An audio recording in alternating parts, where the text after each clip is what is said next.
ত্রয়োদশ জাতীয় সংসদ নির্বাচন উপলক্ষে কালবেলার বিশেষ আয়োজন আসন বিশ্লেষণে আপনাদেরকে স্বাগত জানাচ্ছি আমি মুজাহিদুল ইসলাম।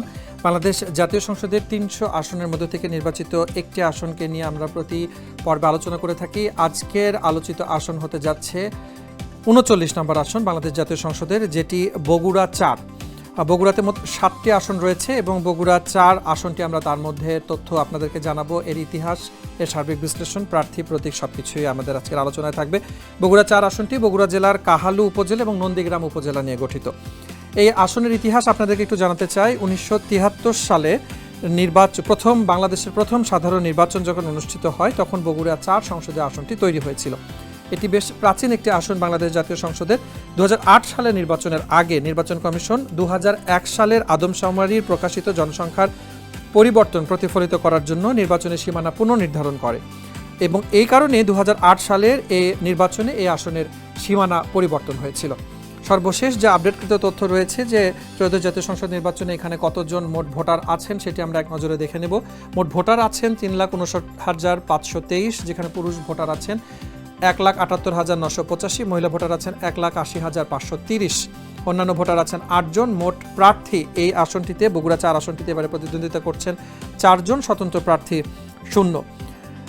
ইতিহাসের দিকে তাকিয়ে যদি এই আসনটিতে কাদের আধিপত্য ছিল, কোন রাজনৈতিক দল এটি তাদের দখলে রেখেছিলেন, তেমনটির ইতিহাস যদি দেখা যায় তাহলে দেখা যায় যে বরাবরই বাংলাদেশ জাতীয়তাবাদী দল বিএনপির দখলে আসনটি ছিল এবং ১৯৯১ সাল থেকে নিয়ে ২০২৪ পর্যন্ত এই আসনটিতে বিভিন্ন ধরনের ইতিহাসের পরিবর্তন ঘটেছে, তবে তুলনামূলকভাবে এগিয়ে ছিল বাংলাদেশ জাতীয়তাবাদী দল বিএনপি। আমরা এক নজরে দেখে নেব যে প্রার্থীরা এবারে কোন কোন প্রতীকে কোন কোন দল থেকে প্রতিনিধিত্ব করছেন। মোহাম্মদ মোশাররফ হোসেন, যিনি বগুড়া ৪ আসনে নির্বাচন করছেন বিএনপি থেকে ধানের শীষ প্রতীকে। মোহাম্মদ মোস্তফা কামাল, তিনি নির্বাচন করছেন ১১ দলীয় জোট বাংলাদেশ জামাত ইসলামের পক্ষ থেকে দাঁড়িপাল্লা প্রতীকে। মোহাম্মদ ইদ্রিস আলী, ইসলামী আন্দোলন বাংলাদেশ থেকে হাত পাখার প্রতীক, এবং শাহীন মোস্তফা কামাল, তিনি জাতীয় পার্টি থেকে লাঙ্গল প্রতীকে প্রতিদ্বন্দ্বিতা করছেন। ত্রয়োদশ জাতীয় সংসদ নির্বাচন বিভিন্ন দিক থেকে গুরুত্বপূর্ণ এবং এখানে নতুন ইতিহাস আসতে যাচ্ছে। একটা দীর্ঘদিনের রাজনৈতিক ইতিহাসের যে পরিবর্তন সেটির কিছু ইঙ্গিত হয়তো এবারে আসতে পারে এবং তার প্রতীক্ষায় কিন্তু সারা বাংলাদেশও রয়েছে। সেটির জন্য তো আমাদের অপেক্ষা করতেই হবে আগামী ১২ তারিখ পর্যন্ত। তবে তার আগে ১৯৯১ থেকে ২০২৪ যেই নির্বাচনগুলো বাংলাদেশে সংগঠিত হয়েছিল সেসব নির্বাচনকালীন সময়ের জয়ী প্রার্থী এবং তাদের ভোটের পরিসংখ্যানটা আমরা এক নজরে দেখে নেব।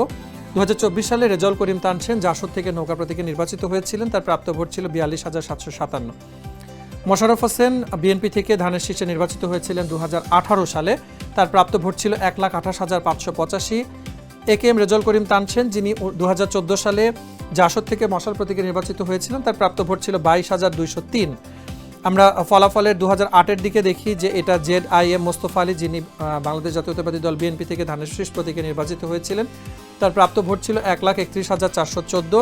ডক্টর জিয়াউল হক মোল্লা ২০০১ এবং ১৯৯৬ এই দুটি সময়ে কিন্তু তিনি নির্বাচিত হয়েছিলেন বিএনপি থেকে ধানের শীষ প্রতীক নিয়ে, এবং ১৯৯৬ ডক্টর জিয়াউল হক মোল্লার প্রাপ্ত ভোট ছিল ৬৪,১৪১ এবং ১৯৯১ সালে এই আসনটিতে বিজয়ী হয়েছিলেন আজিজুল হক মোল্লা বিএনপি থেকে ধানের শীষ প্রতীক নিয়ে, এবং তার প্রাপ্ত ভোট ছিল ৪৩,২৪৭।